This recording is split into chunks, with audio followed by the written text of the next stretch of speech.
I've been playing a lot of Returnal this last week. I received an early copy from Sony. The game launches on April 30th, and this is the new title from the Resogun and Alienation studio, Housemarque, and I gotta say, I'm really impressed. It really feels like a modern and higher budget version of their previous, more arcade-like games. But another big part of it is that it's the first true next-gen only game built from the ground up for the PlayStation 5. And sure, you could mention Demon's Souls as well, which looked great, but in its core, that was of course a PS3 game remade for the new hardware. Like in my experience, Returnal really takes it to the next level, and the 3D Pulse headset helps with that as well. So I'll give my impressions of the game and the headset in this video, and also of course answer one of your questions at the end. So a ton to go over. This is the Sunday Jorgameshow. A like on the video would of course really help me out. And let's go. I really hope they release a demo for Returnal, because playing it made me fall in love with it. It's completely different than watching it. And that's also mostly because of the DualSense implementation, which I will touch on a little later in the video. First, I want to get you up to speed on what Returnal is. And if you played a Housemarque game before, then you know that the fast, reactive gameplay is at the center, and it translates really well to the third-person perspective. You immediately unlock a dash to be more agile and dodge the incoming projectiles from the enemies, and getting that under control will already make you feel like a badass really early on in the game. And skill is really rewarded here, because the familiar multiplier from previous Housemarque games is now back in the form of an adrenaline level system. Killing 3 enemies without getting hit raises your adrenaline level, and every level improves your character. But the moment you get hit, you have to build up your adrenaline again. And you totally feel it when you are level 5, your weapons are way stronger, you get more resources, it's really beneficial to chase that. But yeah, then you need to play it safe, learn the enemies, and use all your weapons and items as smart as possible. But the more cycles you do, the more times you die, the better you understand the game. And that's the overall premise here. You play Celine and crash on this alien planet. You survive, but now you want to know what is going on. So you'll be exploring the planet, fighting the sometimes scary wildlife, and then sometimes find interesting technology and areas, including your house. And I really love how in these sections the camera changes to the first person view. Like, this giving me a ton of PT vibes. You also hear doors and footsteps. You have no idea what is going on. Hello? Who is up there?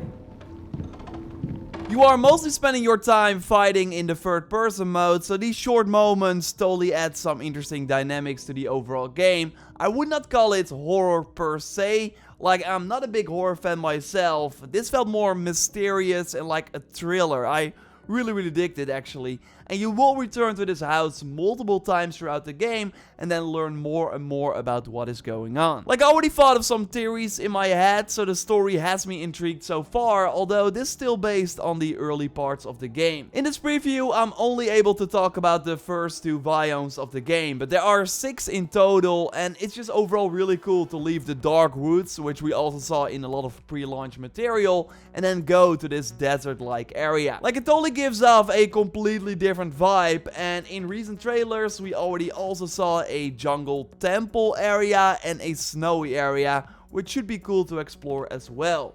Like, so far the second area has a great change of pace with more open areas and even more challenging enemies. Luckily you get some more powerful weapons in those areas too. You already find your katana, by the way, pretty early on, which is awesome to strike enemies from close by and destroy red force fields. And so far I was able to use 4 different ranged weapons: your standard sidearm, a powerful close ranged shotgun, and also a one-shot shredder, which has you reload after each powerful shot. But if you played Battlefront, then you might remember this system, where if you time your reload right, you actually skip the whole reloading animation, so you can shoot way faster again.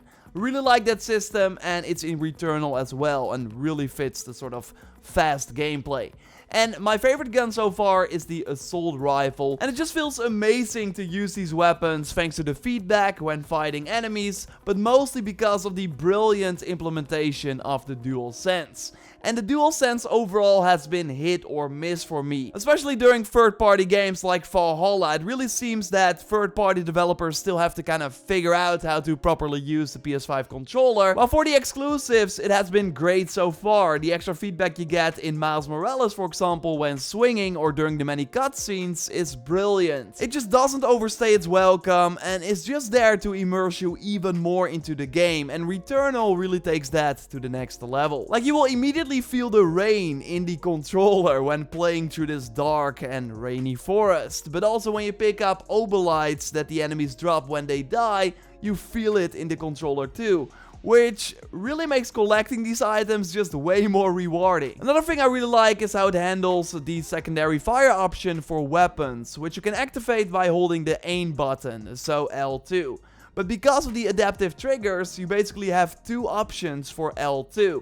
Press it gently to aim with your current weapon, or if you go past the sort of resistance, then you can use the secondary fire mode. It's really hard to explain. Again, I hope there will be a demo, but it's just a really cool use of the controller that you cannot find anywhere else. And I recorded this example, by the way, at the start of the game, but I'm actually already a ton of hours in, and that's a crucial part to Returnal, which I think will scare some people off, and that's the roguelike nature of it. Every time you die, you namely spawn all the way back to where you started without the upgrades you got during your previous run, or called cycle in this game. I really wish more upgrades like health or some weapons would still be in your possession when you respawn, but apart from some key unlocks like the katana, you mostly start over each time you die. And now also when I unlock the second area, I have to battle through the first area, the Dark Forest, again to get there. It's only a bit easier to go back to the second area if you've already been there before, but I really hope that later on in the game you don't go all the way back to the start, because that would be a ton of backtracking. The order of the levels will change up a lot though, meaning that you will notice familiar looking areas, but the order in which you encounter them and which enemies you fight there is different each cycle, and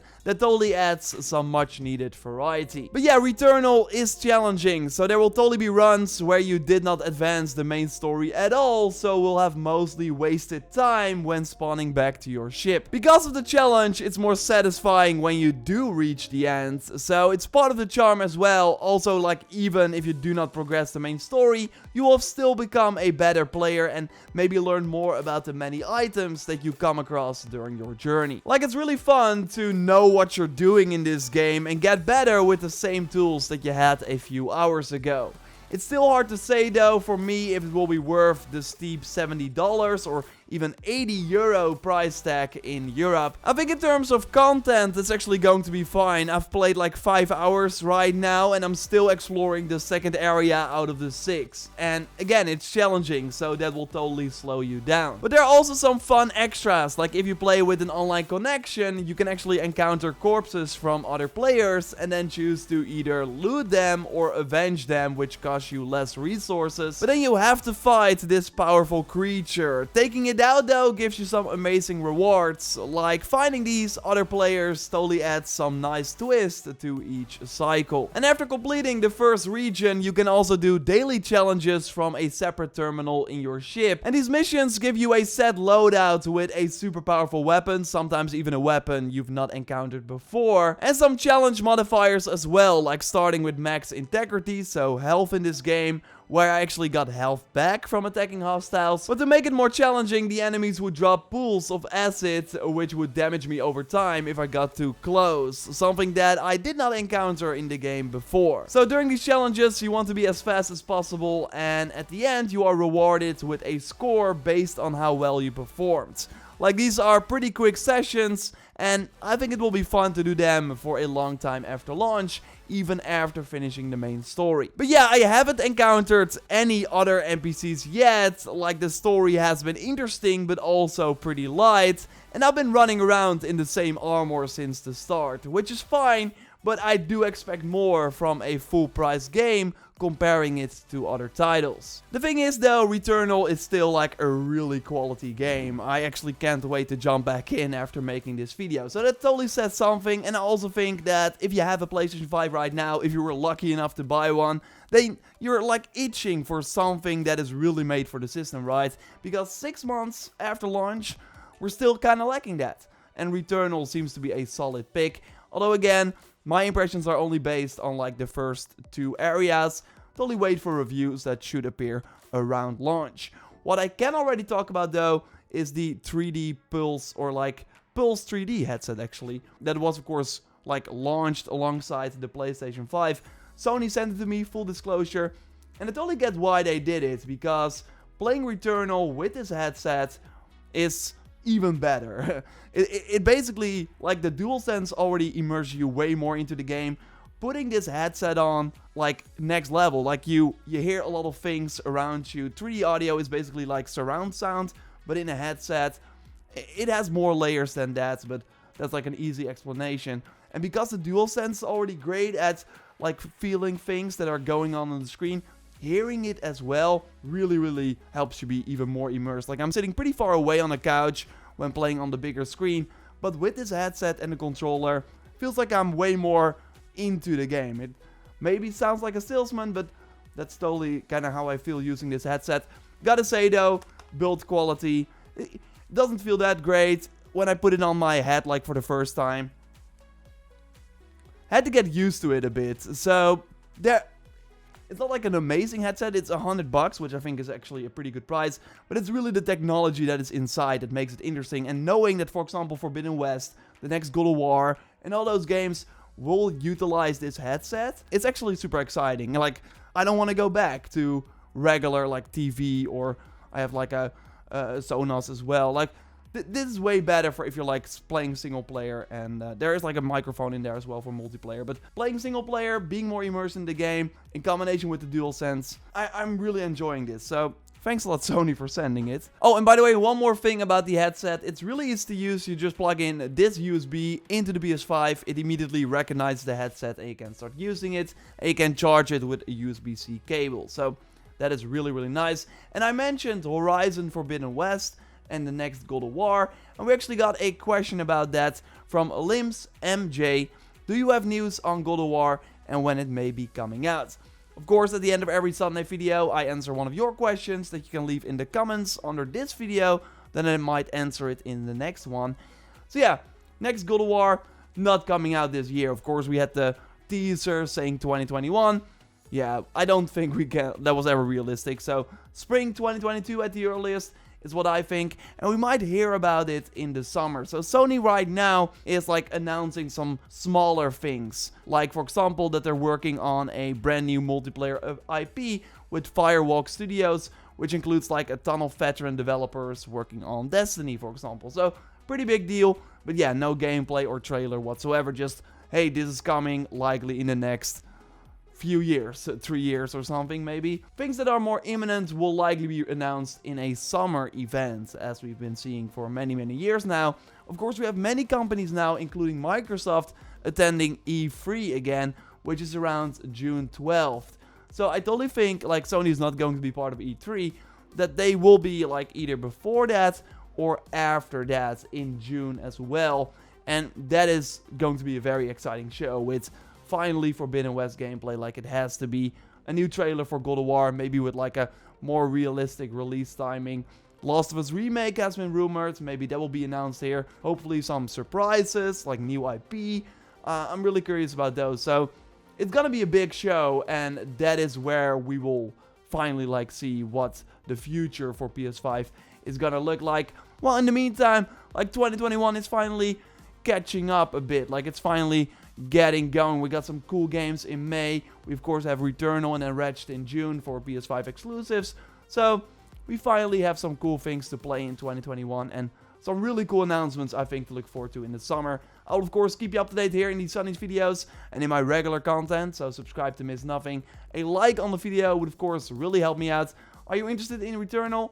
Let me know in the comments down below. And don't check out my previous video on some recent Sony news, including bad news for Days Gone 2. For now, I will speak to you next time, and goodbye.